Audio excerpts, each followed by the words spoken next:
Good morning, everyone. This is the news for Friday, May 23rd. The suspect in Wednesday's deadly shooting of two Israeli embassy staff members in Washington, D.C., is being formally charged.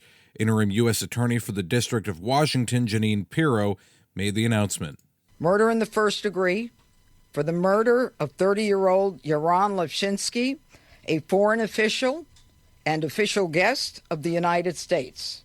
Mr. Levshinsky was here on official business for the State of Israel. Elias Rodriguez was taken into custody following the shooting outside the Capitol Jewish Museum. He was reported to have shouted "Free Palestine" while being arrested.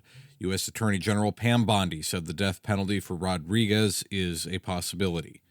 2 people are dead and 8 people on the ground have been injured after a small plane crashed into a military housing neighborhood in San Diego early yesterday morning. Jack Cronin has the latest. The Cessna 550 on its way to Montgomery-Gibbs Airfield at 3:45 a.m. crashed into a Tierra Santa neighborhood home to 2,300 military families.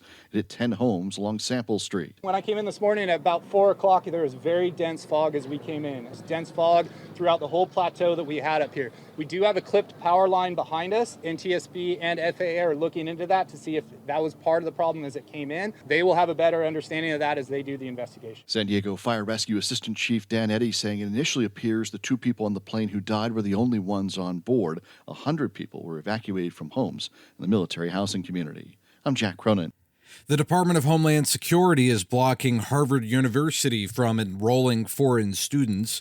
Homeland Security Secretary Kristi Noem said in a letter to the Ivy League school that they have not complied with all reporting requirements to DHS, including providing detailed records of foreign students' misconduct on campus. The Supreme Court is granting President Trump's request to fire independent federal agency members. The decision affects Gwen Wilcox, a member of the National Labor Relations Board, and Kathy Harris, a member of the Merit Systems Protection Board. The High Court's decision blocks lower court rulings that said the 2 officials should be reinstated. The justices pointed out its rulings does not give Trump the right to fire members of the Federal Reserve, including its chairman, Jerome Powell. Also at the Supreme Court yesterday, they declined to rule on a case between the state of Oklahoma and a Catholic school that was attempting to become the nation's first religious charter school. In a tie decision, the High Court stayed a ruling of a lower court blocking the school's access to public money. Justice Amy Coney Barrett had recused herself from that case. Both bishops of Oklahoma said they are disappointed with the decision. I'm Matthew Handley. Now back to Morning Offering.